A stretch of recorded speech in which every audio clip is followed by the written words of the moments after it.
I'm in the process of watching this video from a YouTube channel called Renegade Economist, and it appears that it's from a British viewpoint, but the particular video that I was watching was entitled The American Dream.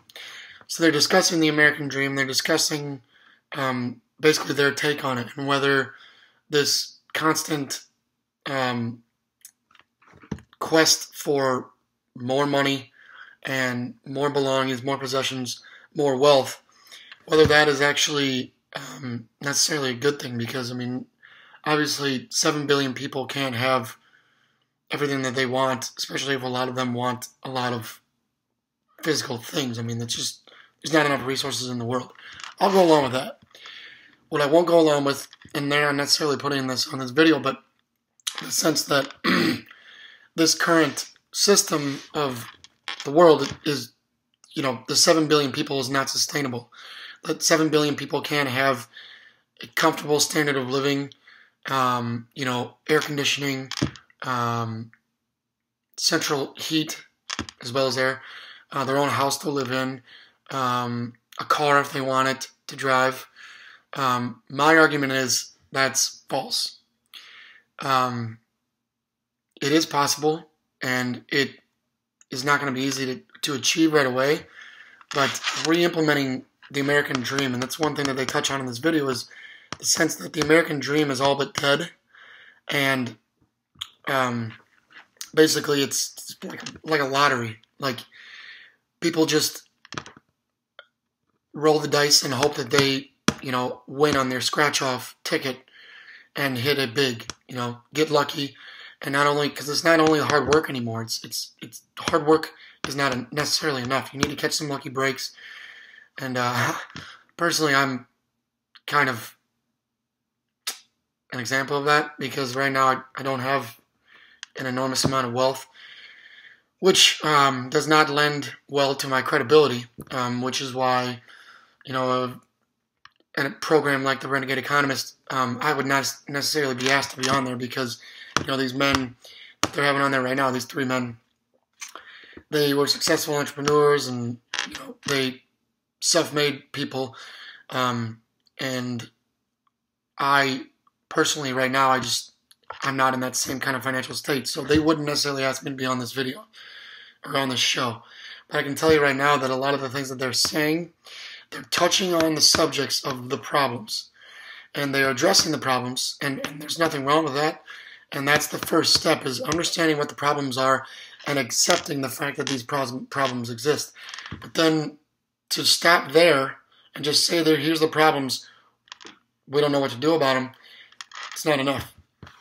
And it's like there's this myth around what America used to be and what it was founded for that is like no one can quantify and no one can put their finger on it. I have found one organization that has, and they basically have a program that they want established in this country, which is basically the reestablishment of the old system. And the first step would be, and I've mentioned this in prior videos, the first step is Glass-Steagall, which is the restoration of the legislation that was originally passed in 1933 under the presidency of FDR. And a lot of people will argue now that that wasn't capitalism, that was socialism, and on and on. And most of the people that you're going to hear that are the people are the people that either have the wealth or still believe in the hope that that scratch-off ticket is going to get them the massive amount of wealth and happiness that they think they want and they need. Not true. And so this Glass-Steagall is not socialism, it's capitalism with the required regulations and limits on like unbridled wealth concentration. That's just not a sustainable model, and the only reason that they've been able to keep it propped up for this long is that it's digital now, so they can go in and manipulate pretty quickly. In 29, when the Great Depression happened, there was a run on the banks, and because of the fact that the banks had to have the physical money, and people go into the bank, try to get their money out, and then it causes a run on the banks, which led to the Great Depression, which actually was perpetrated by J.P. Morgan in his newspaper initially. That's what started the whole panic. That is able to be circumvented at this point, and that's why we haven't had a full-on economic collapse. We had the '08 bailouts, but that basically just propped it up, and they can continue to prop it up digitally. So they're creating something out of nothing, which you really can't do. I mean, maybe alchemy is possible. Maybe you can create lead from gold, but I haven't seen it with my own eyes yet, and I haven't figured out how to do it. Not that I would necessarily want to, but creating something out of nothing is that's just not how it is. You can take energy and transform it, but you can't just magically manifest it, or as far as I understand so far. It has to come from something. Just like creation itself had to come from something. So I'm sorry to the atheists. Sorry, I'm not sorry, really, that something was here. That's why there has to be some kind of a prime creator, because it couldn't just happen. Something was here, always. So, back to the issue of the economics. Glass-Steagall, you re-pass it, reintroduce it, pass it. Marcy Kaptur has reintroduced it again in this current session of, it's currently March 30th, 2015, and she has currently reintroduced it in January of this year for this current session of Congress. Elizabeth Warren has not done it in the Senate. Not really sure what she's waiting for. I don't know what kind of bureaucratic political background is going on that she hasn't reintroduced it. I don't know if someone's putting her feet to the fire. You know what I'm saying? I don't really know why it's not reintroduced in the Senate. But to have the companion bill in the Senate makes it that much more likely for it to be passed in the House and move on to the Senate, or vice versa. You know, they can pass it in the Senate, and then it refers back to the House. House approves it, goes back to the Senate to be reapproved, and then the president has the power to veto. But then that veto can be overcome with a supermajority in both houses. So this is possible, and the thing that people have to understand is it's not unlikely.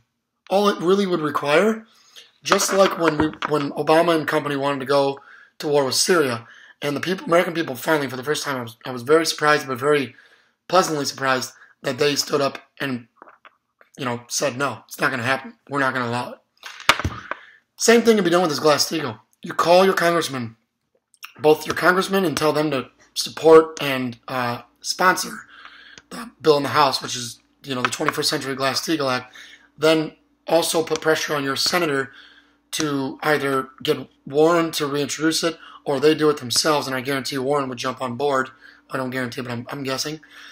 And that would pass Glass-Steagall, and what that actually is it puts the separation in between commercial and investment banking. Commercial banking is the good banking. That's where you go for a loan for a small business, loan for a mortgage, anything that has bearing in the real economy, something that has value, versus like confidence. In investment banking, you invest in a business, you become an investor for a business because you're basically saying, I'm putting confidence in your business in the form of money.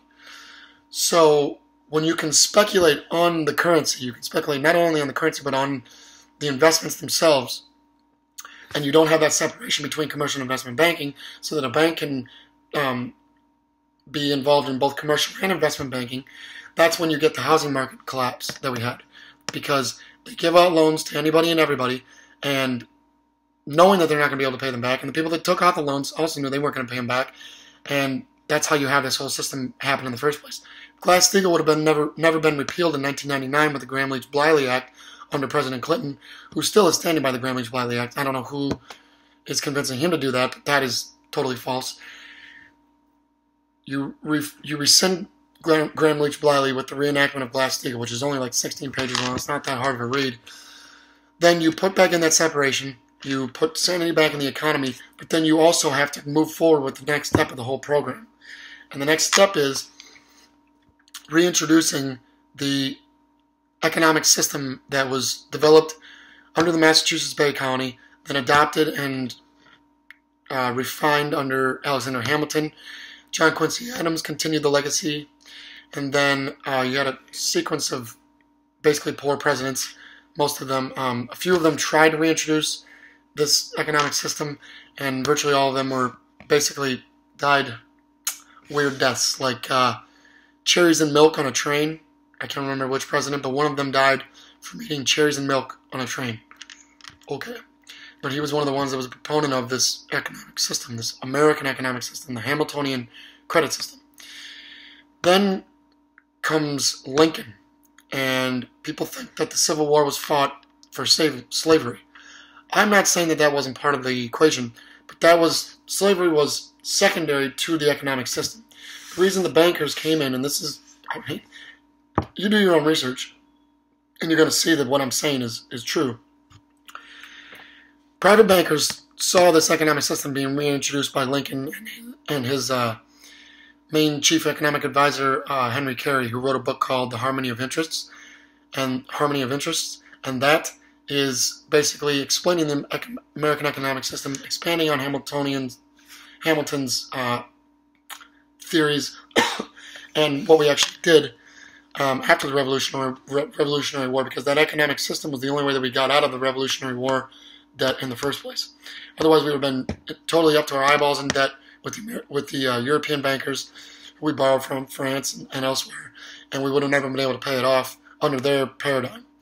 We established our own economic paradigm in which the currency itself is based on the creativity of the human spirit and the industrious nature of entrepreneurs and just the people in the economy in general. So when you put the value of the currency in, and this is hard to understand at first, but the more research that you do, you will understand that the fact that this credit system is the only real way to have true capitalism, where it's not possible for people to concentrate wealth in such a small group of hands, and mega corporations and mega banks, where they basically hold the economy hostage and say, do what we want, do what we say, or else. Under this system, it's the federal government issues the currency, unlike the Federal Reserve, which is not any part of the government. None of the people are elected. The Federal Reserve board is basically appointed by the president, who was elected. The President of the United States, who was elected.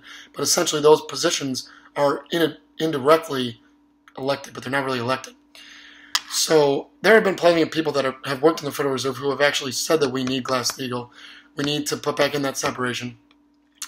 Sandy Weil, I believe it is, he was part of the whole process of creating Citigroup in the first place.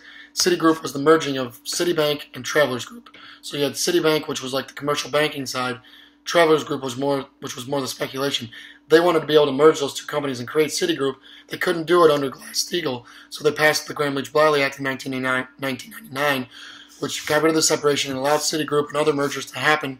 J.P. Morgan Chase went from having two separate entities of commercial banking and investment banking to merging them together, and so on and so forth. So, under this American economic system, Hamiltonian credit system, you no longer have private banks holding the economy hostage. You no longer have these wealthy bankers perpetuating the things that they do. War, scarcity, the suppression of technology, necessary technology for that prosperity. When I say that 7 billion people should and could have their own home, not a mansion, but their own home with central heat and air, their own car, their own generally higher standard of living, comfortable standard of living. They shouldn't have to live in squalor. It's possible under that system. When you get rid of the current paradigm of wealthy bankers holding the economy hostage, running everything, and you have a few thousand people that literally own X percentage of the world's wealth, 80%, whatever it is. That's not a sustainable system. You can't trust these people because obviously they've proven that they cannot be trusted. So passing legislation that would reenact that credit system is the next step. Then when the federal government starts issuing the currency, they issue it out for projects, infrastructure projects, for redoing the roads, for building magnetic levitation trains that no longer need fuel, they just operate on magnets. So you have certain magnets positioned in such a way that they propel the train car forward. Then you can also put them inside of a vacuum-sealed tube, which gets rid of a lot of the drag, and so you can essentially travel thousands of miles an hour safely, as long as you have things that offset the forces, G-forces, and I'm not a scientist, but there's ways to do it. And the theories have been developed, and they can be implemented. It's just they need the funding. Another thing that you could and we need to and we're going to fund is nuclear fusion power, which, contrary to popular belief, is actually a very safe and relatively waste-free power source. And so basically the byproduct, it's a small amount because you're fusing the atoms instead of breaking them apart in fission. And fission itself actually is not that, it's not really bad either. It's just fission is the predecessor to fusion. Fusion is just the expansion of a higher form of energy.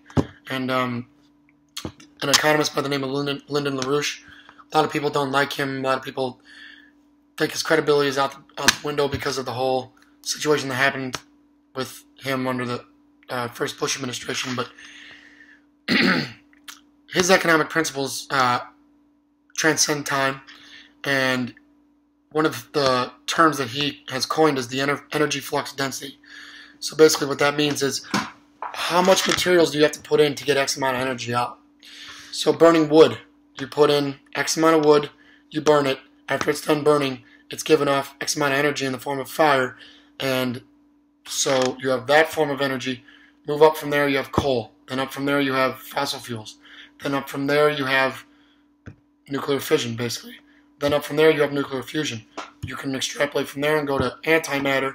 And then, honestly, I think that there's a growing amount of evidence that's becoming more common knowledge that free energy is actually a possibility, in which the perpetual motion of the engine itself, all it needs is something to start it right away. Then the perpetual motion of the energy itself, extracting ambient energy out of the air that exists, because all of matter is made of energy, essentially, the atoms. So you extract that energy out of the air, out of just existence, and that helps to power the engine. So these kinds of things are possible, and we need to start exploring them more, and we need to start taking these kinds of advancements more seriously, because this world is not going to last under this paradigm. It just can't. And the same people that tell you that the overpopulation is a problem and we need to get it under control, same people that tell you that the pollution is a problem, we need to get it under control, they're the ones that are controlling the whole system and have created this paradigm in which the scarcity and the lack of energy and the lack of, wealth and prosperity to go around to everyone.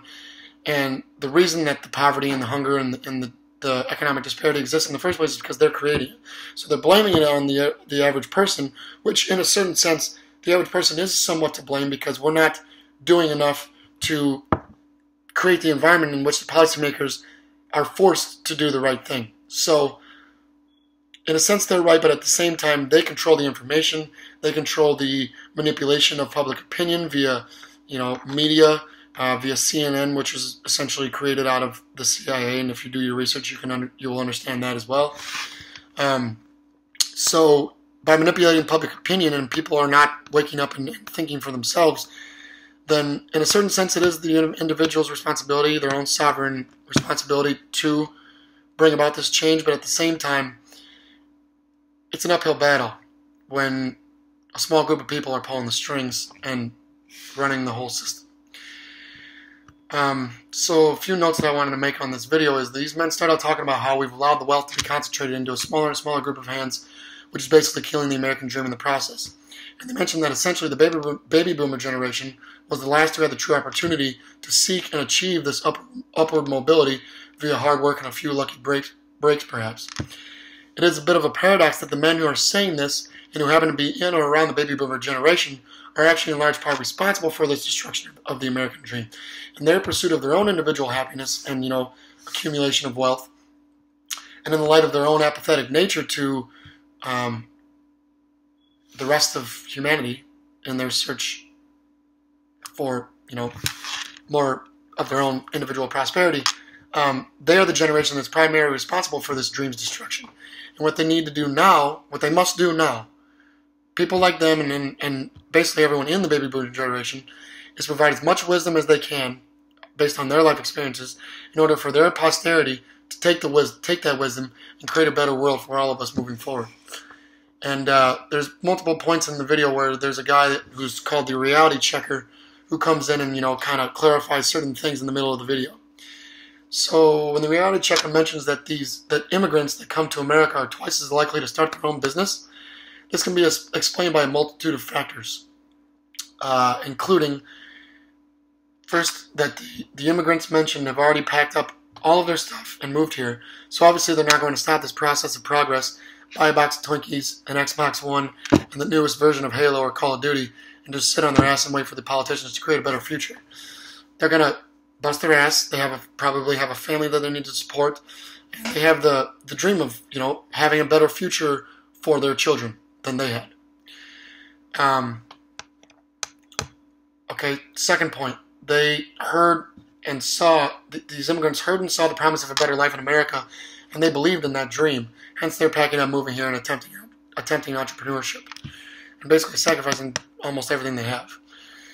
Third point I want to make is the people born here are half as likely to attempt starting their own business because the indoctrination and manipulation of public opinion and sentiment has been carefully directed so as to achieve this predominantly pervasive mentality of apathy and hopelessness for anything more than a decent job that may not allow for savings necessarily, but will hopefully at least provide the means to buy a 30-pack of Busch Light, a TV to watch sports or whatever hot new TV show or reality or fiction is out, a residence, preferably a house they would probably like to have, own their own house, and a car to get to and from the menial job that they feel like a zombie in. So I'm going to go over that point one more time because it's a little dense and I want you to fully grasp it.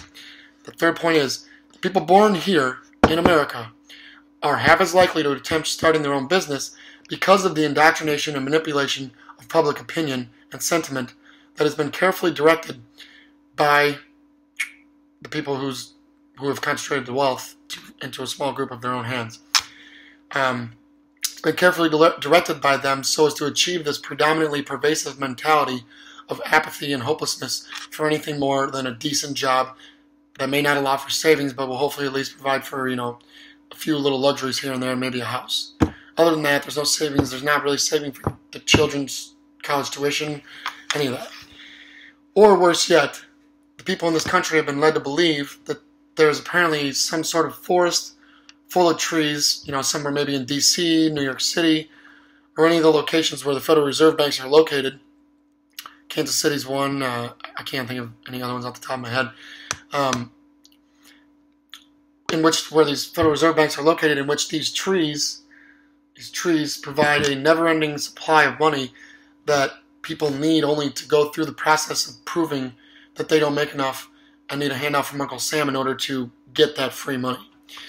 So I understand that the process of getting the free money is kind of an arduous process in itself, which is all the more reason to go get a real job. Like, if you stop doing that, if you stop taking the handouts, get out of this current paradigm, because, people complain that, Denmark's socialist, and if we were to pass Glass-Steagall, it would be a socialist movement that would create full-blown socialism in this country. No, what we have right now is unbridled, unregulated capitalism that allows for very few people to have way more than they could ever use in many, many lifetimes of material wealth, all of that. While the rest of the population, gambles on the scratch-off tickets hoping that they hit the jackpot someday. That's socialism. Socialism, communism, you have the regular working class, and then you have the ruling class that creates the policies and basically has all the wealth. That's socialism. That's communism. What we're in right now is a form of socialism and communism. So to pass Glass-Steagall, put the separation back in, and allow the American dream to be more easily achieved, and a higher standard of living to be achieved for anyone who wants to work hard, it's going to give more incentive to people to, instead of sitting on their ass and playing Xbox or watching some bullshit reality TV show where Kim Kardashian is just showing how terrible of a person she is, instead of, aspiring for these kinds of bullshit things, they would have more of an incentive and an opportunity to strive for that real American dream. So it's time to get over this bullshit paradigm of, oh, that's socialism. No, this is socialism. That, what we used to have, what we're going to have in the future, that's American capitalism. That's true capitalism. That's true prosperity for anyone who wants to bust their ass and make a good living and, save some money and be able to help their kids out with college tuition, but not have to worry if they're going to be able to pay their mortgage next month. If they go to work and they work their job and they do a good, they work hard at their job and they provide value to the rest of the economy, then they're going to be able to pay their bills. They're not going to have that frustration and worry all the time, and anxiety and depression, which cuts out, that's a whole other thing, but it cuts out a lot of the bullshit from the pharmaceutical industry. So these things are capable of being done. They're possible. But we have to start realizing that, accepting the fact that it's possible, and doing something about it. That starts with calling your congressman on Glass-Steagall, and I will provide more videos in the future of what we can do to start making these things more of a reality. But the time has come. The time has come for a paradigm shift.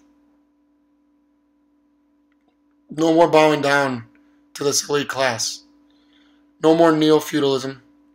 No more socialism disguised as a representative democracy. No more unlimited campaign funding.